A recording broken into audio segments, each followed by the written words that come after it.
Moi, Julie et mon conjoint Serge sommes producteurs d'une entreprise caprine située à Sainte-Énédine, sous le nom de la chèvrerie du Rocher.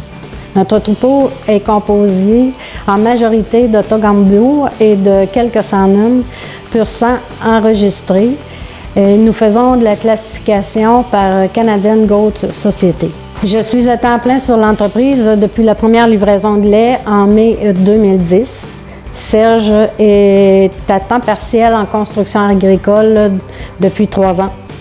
Nos chevrettes sont majoritairement élevées pour la production de lait et les bébés mâles sont gardés, certains pour reproduction et les autres vont en engraissement.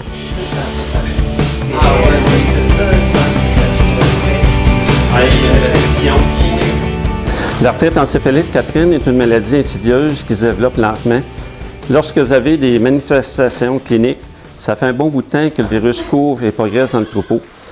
Prenez par exemple les boiteries qui causent la difficulté à la chèvre de se déplacer, qui va avoir une moins bonne consommation d'aliments, une perte d'état de chair, une moins bonne production laitière. Pensez aussi au pis dur qu'on appelle pis de bois, qui ne produit pas ou très peu de lait, à l'augmentation des cellules somatiques dans le lait, à l'augmentation de la sensibilité aux mammites et autres infections, et à une réforme précoce involontaire qui augmente. Donc, tout ceci par l'assainissement du troupeau. Ça va se rentabiliser à plus ou moins long terme selon la prévalence de la maladie au départ.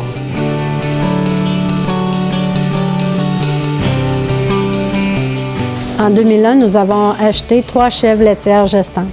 Après leur mise bail, suite à une visite d'un vétérinaire connaissant notre intérêt pour cet animal, il nous a informé d'un programme qui, à ce moment-là, était géré par la Société des éleveurs de chèvres laitières de race du Québec et le MAPAC pour l'assainissement des troupeaux caprins contre l'arthrite encéphalite caprine.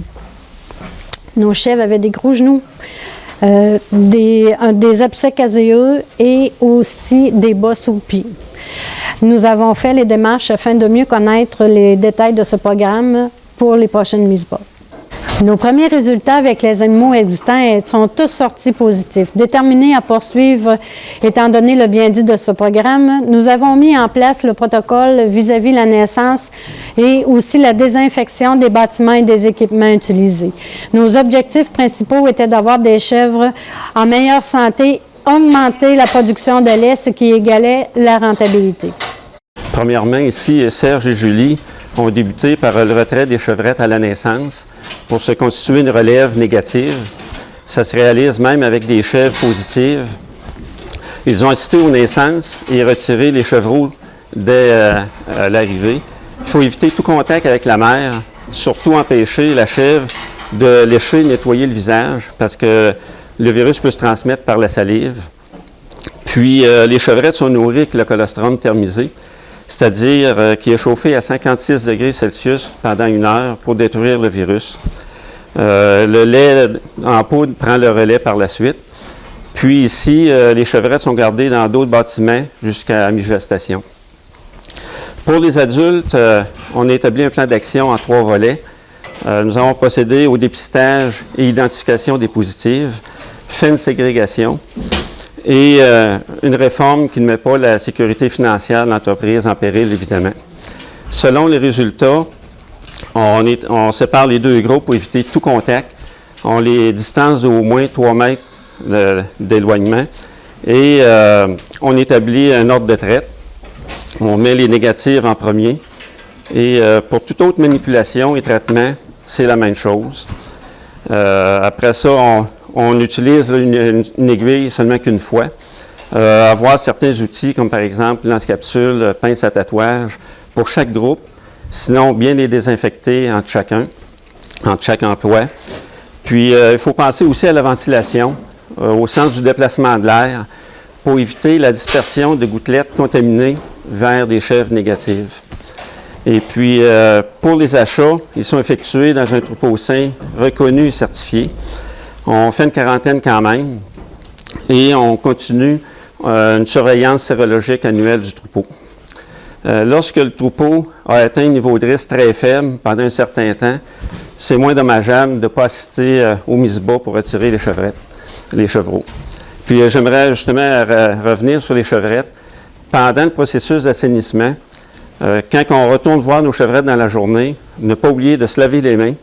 Il serait préférable d'avoir une salopette propre et des bottes réservées qu'à ce groupe. Voilà quelques conseils qui peuvent s'appliquer aussi à votre élevage. Bonne chance.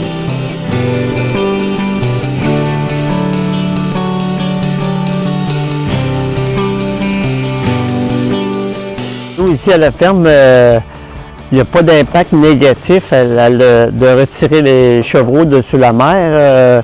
En fait, on remarque que c'est peut-être même positif de le faire parce que ça nous donne l'avantage de donner la bonne quantité de colostrum aux chevreaux dès la naissance et puis de faire une bonne désinfection de nombril pour en même temps et tout nous donner la chance de éliminer le contact avec la mer pour l'histoire des abcès caséeux. Le taux de mortalité à la ferme, on pourrait quasiment dire qu'il est presque nul parce que, étant donné le contrôle précis qu'on a avec les animaux, à l'âge de 3 à 4 jours, lorsqu'ils ont bu le colostrum de 3 jours, ils sont apportés dans mes huttes à l'extérieur où ils sont nourris au lait en poudre jusqu'au sevrage.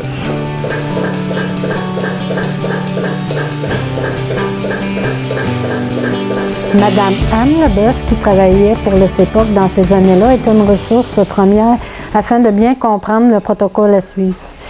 Le suivi fait avec elle et son bagage d'expérience nous a permis d'assimiler et mettre en place les normes à suivre pour l'assainissement de notre troupeau. Le soutien du financement qui contribue le MAPAC est plus qu'important. Il décharge les éleveurs d'un coût qui parfois pourrait arrêter ou diminuer les fréquences de tests. C'est avec la continuité du financement des tests du MAPAC que nous pourrons encourager les éleveurs et réduire au maximum la prévalence de l'arthrite encéphalite caprine sur les entreprises petites et grandes du Québec. Nous avons noté un état général des chèvres dans le troupeau suite à l'assainissement.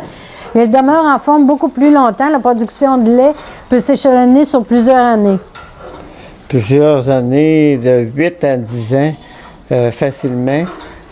Avec tout ça, ça nous permet de sélectionner les meilleures familles puis de nous donner la chance d'avoir une rentabilité beaucoup plus grande dans notre troupeau.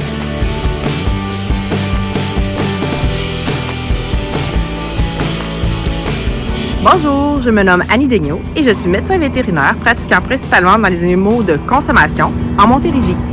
Je suis diplômée en 2002 de l'Université de Montréal et j'ai complété un internat de médecine et chirurgie dans les animaux de consommation. Mon intérêt pour les petits ruminants est grandissant depuis le début de ma pratique et dans cet ordre d'idées, je me suis jointe à l'équipe du CEPOC il y a quelques années pour remplir des mandats ponctuels et je suis maintenant responsable du programme d'assainissement de l'arthrite encéphalite caprine en soutien à Dr Rioux depuis le début de l'année 2021. N'hésitez pas à me poser des questions au besoin. Nous remercions le CEPOC et son équipe pour le support apporté aux éleveurs, le MAPAC pour sa contribution financière sur les tests et nous encourageons tous les éleveurs de chèvres laitières du Québec à prendre les informations sur le programme de l'arthrite encéphalite caprine. Merci.